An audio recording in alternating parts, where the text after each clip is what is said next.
এই ভিডিওতে আমি আলোচনা করব সামার প্রজেক্ট নিয়ে। আমরা জানি যে আমাদের রাজ্যের প্রত্যেকটি বিদ্যালয়ের একদম প্রথম শ্রেণী থেকে শুরু করে দ্বাদশ শ্রেণী পর্যন্ত প্রত্যেককে কিন্তু সামার প্রজেক্ট দেওয়া হয়েছে এই গ্রীষ্মের ছুটির মধ্যে। তো সেই সামার প্রজেক্ট কেমনভাবে তৈরি করবে, অর্থাৎ খাতাগুলো কেমনভাবে সাজাবে, কোথায় কি লিখবে, সেটা কিন্তু আমি এই ভিডিওতে আলোচনা করব। এবং এখানে বিশেষ করে একটি প্রজেক্ট আমি তোমাদের করে দেখাবো। পরিবেশ দূষণ সংক্রান্ত কোনো প্রজেক্ট যদি কারো দেওয়া থাকে, সেই প্রজেক্টটি কিন্তু আমি পুরো এই ভিডিওতে একদম আলোচনা করে দেখাবো। প্রথমে আসছে আমাদের যে ফ্রন্ট পেজ, ফ্রন্ট পেজে কী কী লিখতে হবে। ফ্রন্ট পেজের পরে থাকবে আমাদের টাইটেল পেজ, টাইটেল পেজের পরে স্বীকারোক্তি বা অ্যাকনলেজমেন্ট, তারপরে সার্টিফিকেট বা শংসাপত্র, এরপরে ছবি, তারপরে কী কী বিষয়গুলো লিখতে হবে, সব কিছুই কিন্তু এই ভিডিওতে আমি একে একে আলোচনা করছি। তো প্রথমে যদি আমি ফ্রন্ট পেজের কথা ধরি, তো ফ্রন্ট পেজ যেটা হলো আমাদের খাতার একদম উপরে যে পেজটা থাকবে, এটা বেশ একটু আকর্ষণীয় করে তুলতে হবে।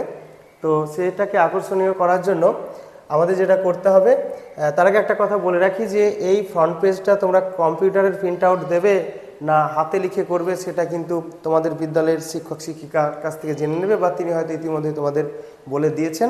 বাস্তবে দেখা গেছেন যে অনেক শিক্ষক শিক্ষিকা পছন্দ করেন কম্পিউটার প্রিন্ট আউট, আবার অনেকে পছন্দ করেন সমস্ত কিছু হাতে তৈরি করতে। তো সেটা তোমরা দেখে নেবে, কিন্তু কি লিখতে হবে ফ্রন্ট পেজে সেই বিষয়গুলো মোটামুটি একই থাকে, সেগুলো আমি তোমাদের দেখিয়ে দিচ্ছি। তো প্রথমে যদি আমি স্কুলের নামের কথা বলি, তো স্কুলের নামটা তোমরা এইভাবে কার্ভ করে লিখতে পারো বা সোজা করেও লিখতে পারো। তারপরে স্কুলের লোগো যেটা আছে সেটা তোমরা এখানে দিয়ে দেবে। এরপরে কত সালে বিদ্যালয়টা স্থাপিত সেটা এখানে দেওয়া রয়েছে। তারপরে বিদ্যালয়ের ঠিকানা তোমরা দিয়ে দেবে। ঠিকানা বলতে এখানে পোস্ট অফিস এবং জেলার নাম দিলেই হবে, বেশি কিছু দিতে হবে না।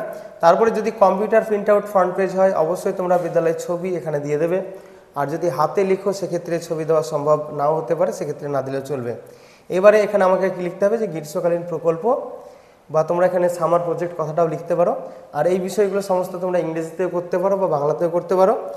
এছাড়া তোমাদের শিক্ষক শিক্ষিকা যেমন বলেছে তোমরা তেমন অনুযায়ী কিন্তু কাজটা করতে পারো। তো এই হলো গ্রীষ্মকালীন প্রকল্প, এটা আমরা লিখলাম বা সামার প্রজেক্ট লিখলাম। এরপরে বিষয়, কোন বিষয়ের উপরে আমরা প্রজেক্টটা তৈরি করছি। এই বিষয়টা ধরো আমি একটা নিয়েছি, সেটা হলো পরিবেশ দূষণ। তো পরিবেশ দূষণ হচ্ছে একটা বিষয়, সেই বিষয়ের উপরে এই প্রজেক্টটা হচ্ছে। এবার এই প্রজেক্টটা কে জমা করছে, সেই প্রজেক্ট যে জমা করছে সেই ছাত্র বা ছাত্রীর এখানে নাম, তারপরে শ্রেণী, কোন শ্রেণীতে সে পড়ছে সেই শ্রেণীটা এখানে লিখতে হবে। তারপরে বিভাগ, ক খ গ ঘ বিভাগ, বা যেটাকে আমরা সেকশন বলি ABCD সেকশন, সেটা এখানে লিখতে হবে।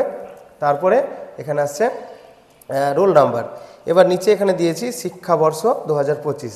তো এরকমভাবে তোমরা ফ্রন্ট পেজটাকে সাজিয়ে নেবে। আমি যেমনভাবে করেছি এমনভাবেই যে তোমাদের করতে হবে এমন কোনো বিষয় এখানে আসছে না, তোমরা তোমাদের মতো করে সাজিয়ে নেবে। আমি জাস্ট একটা ফরম্যাট তোমাদের দেখালাম, এটা হলো ফ্রন্ট পেজ। এবারে ফ্রন্ট পেজের কথা গেল। ফ্রন্ট পেজের পরে এবার আমাদের আসছে টাইটেল পেজ। টাইটেল পেজটা এবার আমি তোমাদের দেখিয়ে দিচ্ছি। টাইটেল পেজটা তোমরা দেখো। তো টাইটেল পেজ এরকম, টাইটেল পেজ ধরো গ্রীষ্মকালীন প্রকল্প, এটা হচ্ছে আমাদের টাইটেল।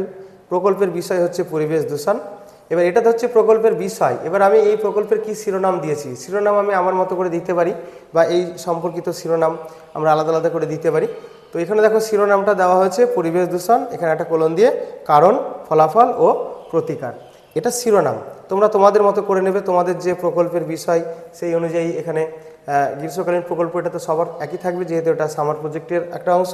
তারপরে প্রকল্পের বিষয়টা যদি পরিবেশ দূষণ হয় পরিবেশ দূষণ, যদি মহাপুরুষের জীবনী হয় মহাপুরুষের জীবনী, বা জল সংরক্ষণ হতে পারে, বা বৃক্ষরোপণ, বা যাই হোক না কেন সেই প্রকল্পের বিষয়টা এখানে থাকলো। এবার তুমি প্রকল্পের যে শিরোনামটা দিয়েছো সেই শিরোনামটা কিন্তু এখানে দিতে হবে। তাহলে এই হচ্ছে 2 নম্বর পেজ, যেটাকে আমরা বলছি টাইটেল পেজ। তো টাইটেল পেজের পরে এবার আমাদের যেটা দিতে হবে সেটা হলো আমাদের স্বীকারোক্তি, বা যেটাকে আমরা ইংরেজিতে বলছি যে অ্যাকনলেজমেন্ট। এর পরের পেজটা হচ্ছে স্বীকারোক্তি। এই স্বীকারোক্তি কে দেবে, ছাত্র বা ছাত্রী দেবে। তো অনেক সময় স্বীকারোক্তি এবং সার্টিফিকেট এইগুলোতে সই করতে গিয়ে ছাত্রছাত্রীরা অনেক সময়তে একটু এদিক ওদিক করে ফেলে, তো তোমরা বিষয়টা ভালো করে শুনে নেবে। তো দেখো স্বীকারোক্তি, এই স্বীকারোক্তিতে কী বলা হচ্ছে যে এই প্রকল্পটি সম্পাদনে অসামান্য অবদানের জন্য আমি আমার প্রকল্প নির্দেশক শ্রী বা শ্রীমতী লেখার পরে এইখানটাতে তোমাদের লিখতে হবে তোমাদের যিনি প্রকল্প গাইড রয়েছেন, মানে টিচারের নাম, অর্থাৎ শিক্ষক বা শিক্ষিকা যিনি রয়েছেন সেই শিক্ষক শিক্ষিকার নামটা কিন্তু তোমাদের এই জায়গাটাতে লিখে দিতে হবে। অর্থাৎ যিনি তোমাদের প্রকল্পের গাইড করছেন সেই গাইড টিচার, তার নামটা কিন্তু তোমাদের এইখানটাতে লিখতে হবে, অর্থাৎ এখানে টিচারের নাম। তো তাকে ধন্যবাদ জানাতে চাই, তার সহযোগিতা প্রেরণা এবং পর্যবেক্ষণ আমাকে এই প্রকল্পের কাজ করতে উৎসাহিত করেছে এবং আমার জ্ঞানকে প্রশস্ত করেছে। আমি আমার অন্যান্য শিক্ষিকা শিক্ষকদের প্রতিও তাদের অবদানের জন্য কৃতজ্ঞ। পরিশেষে প্রকল্পটি প্রস্তুত করতে বিভিন্নভাবে সহযোগিতা করার জন্য আমি আমার পরিবারের সকল সদস্য, বন্ধুবান্ধব এবং শুভানুধ্যায়ীদের কাছে কৃতজ্ঞ। তো এটা হচ্ছে একটা মোটামুটি ফরম্যাট, তোমরা এরকমভাবে লিখে নিতে পারো, নিজেদের মতো করে এটাকে একটু এডিট করে নিতে পারো, সাজিয়ে নিতে পারো। এবারে যেটা করতে হবে, এখানে দেখো শিক্ষার্থীর স্বাক্ষর, অর্থাৎ যিনি ছাত্র বা ছাত্রী যে প্রজেক্টটি জমা দিচ্ছে সে এখানে স্বাক্ষর করবে, মানে সই করবে। আর এখানে শিক্ষার্থীর নাম, এই নামটা স্পষ্টভাবে লিখতে হবে, আর স্বাক্ষরটা যেভাবে স্বাক্ষর করে সেইভাবে করবে। যদি ইংরেজিতে করে তো স্বাক্ষরটা যেভাবে করে রানিং হ্যান্ডরাইটিংয়ে, অর্থাৎ প্রথম লেটারটা ক্যাপিটাল লেটার লিখে বাদবাকিগুলো স্মল লেটারে যেভাবে স্বাক্ষর করে সেভাবে করবে। আর যদি ইংরেজিতে নাম লিখে তো এখানে ক্যাপিটাল লেটারে এখানে নামটা লিখে দেবে, অর্থাৎ এখানে নাম, এখানে স্বাক্ষর। তারপরে শ্রেণী, কোন শ্রেণীতে পড়ছে সেই শ্রেণী লিখতে হবে এখানে, শ্রেণী, তারপরে বিভাগ, বিভাগ মানে সেকশন, তারপরে রোল নাম্বার, এগুলো লিখে দিতে হবে। আর নিচে এইখানে দেখো ক খ গ ঘ ঙ চ হাই স্কুল লেখা আছে, এখানে কিন্তু নিজের স্কুলের নামটা লিখতে হবে। তো এখানে আমি কোনো স্কুলের নাম দিইনি, একটা ক খ গ ঘ এইসব একটা নাম দিয়েছি, তোমরা তোমাদের মতো নাম দিয়ে নেবে।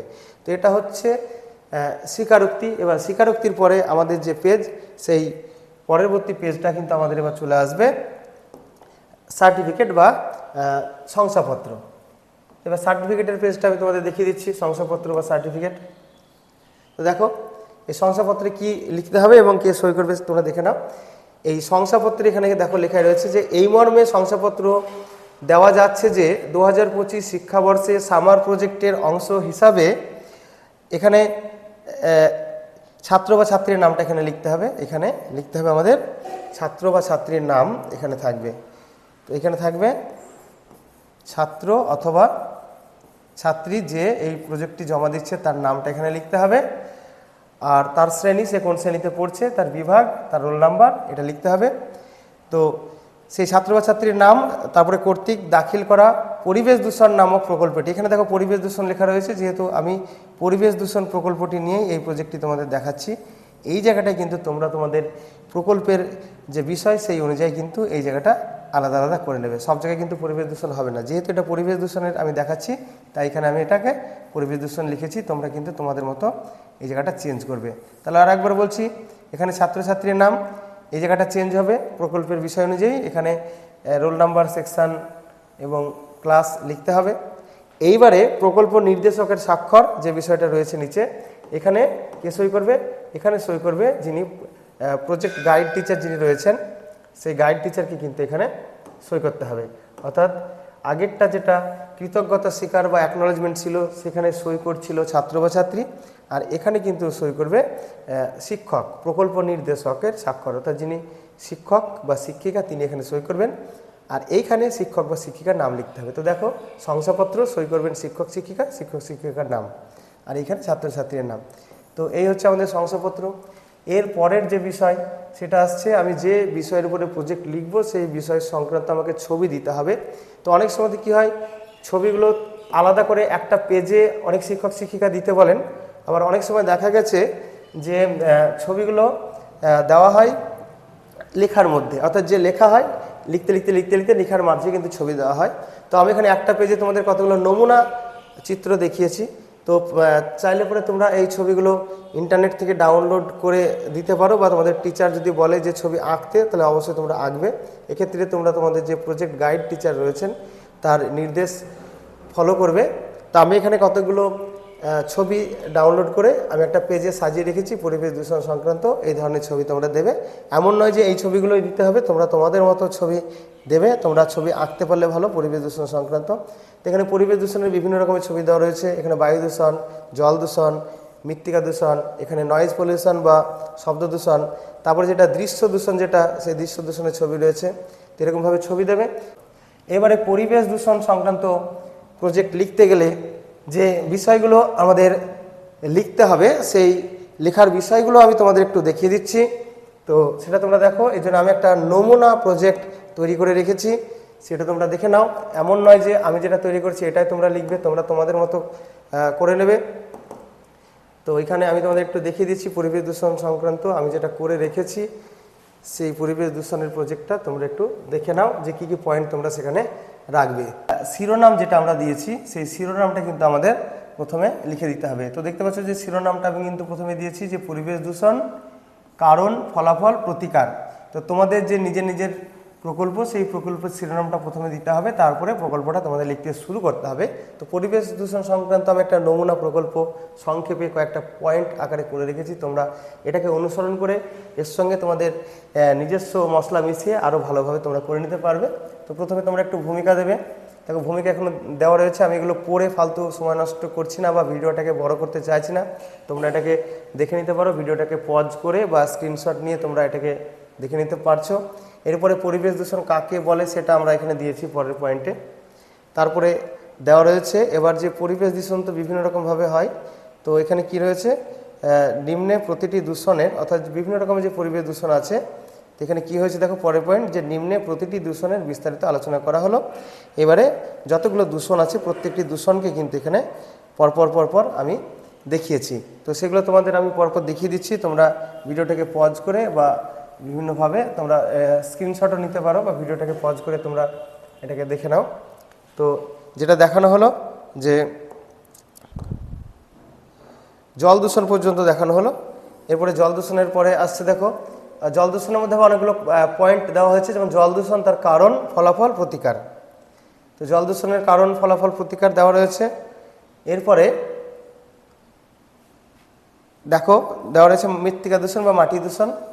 এই মাটি দূষণের এখানে কী দেওয়া আছে, মাটি দূষণের কারণ, ফলাফল, আর এখানে প্রতিকারটাও কিন্তু নিচে দেওয়া আছে, কারণ, ফলাফল, প্রতিকার মাটি দূষণের। তো মাটি দূষণ হয়ে গেল। মাটি দূষণের পরে আসছে এবার শব্দ দূষণ। শব্দ দূষণ সংক্রান্ত দেখো এখানে শব্দ দূষণের কারণ, তারপরে শব্দ দূষণের ফলাফল এবং শব্দ দূষণের যে প্রতিকার সেটা এখানে দেওয়া রয়েছে। এরপরে দেওয়া রয়েছে বায়ু দূষণ। বায়ু দূষণ দেখতে পাচ্ছ, বায়ু দূষণের কারণ, তারপরে বায়ু দূষণের ফলাফল, তারপরে বায়ু দূষণের প্রতিকারটাও কিন্তু নিচে দেওয়া রয়েছে। তো বায়ু দূষণ হলো, বায়ু দূষণের কারণ, ফলাফল, প্রতিকার পরপর আমি দিয়ে দিলাম। এরপরে আসছে দৃশ্য দূষণ। সেই দৃশ্য দূষণের কারণ, ফলাফল এবং প্রতিকার সেটাও কিন্তু পরপর এখানে দেওয়া রয়েছে। এখানে সংক্ষেপে একদম পয়েন্ট ভিত্তিক দেওয়া রয়েছে, তোমরা এইগুলোকে অনুসরণ করে নিজেদের মতো করে নিতে পারো। এবং লাস্টে অবশ্যই আমাদের একটা উপসংহার দিতে হবে। প্রথমে যেমন ভূমিকা দিয়ে শুরু হয়েছে, লাস্টে কিন্তু আমাদের উপসংহার দিতে হবে। তো পরিশেষে একটা কথা বলি, এই যে ভিডিওটা তোমরা দেখছো, এই ভিডিওটা তৈরি করতে এর পিছনে অনেক পরিশ্রম রয়েছে। যদি ভিডিওটি ভালো লাগে তাহলে একটি লাইক করবে, কিছু জানার বা জানানোর থাকলে কমেন্ট। সর্বোপরি এই ধরনের ভিডিও ভবিষ্যতে পাওয়ার জন্য অবশ্যই আমার চ্যানেলটিকে সাবস্ক্রাইব করে আমার সঙ্গে থাকবে। তাহলে আবারও দেখা হচ্ছে অন্য কোনো ভিডিওতে। বাই।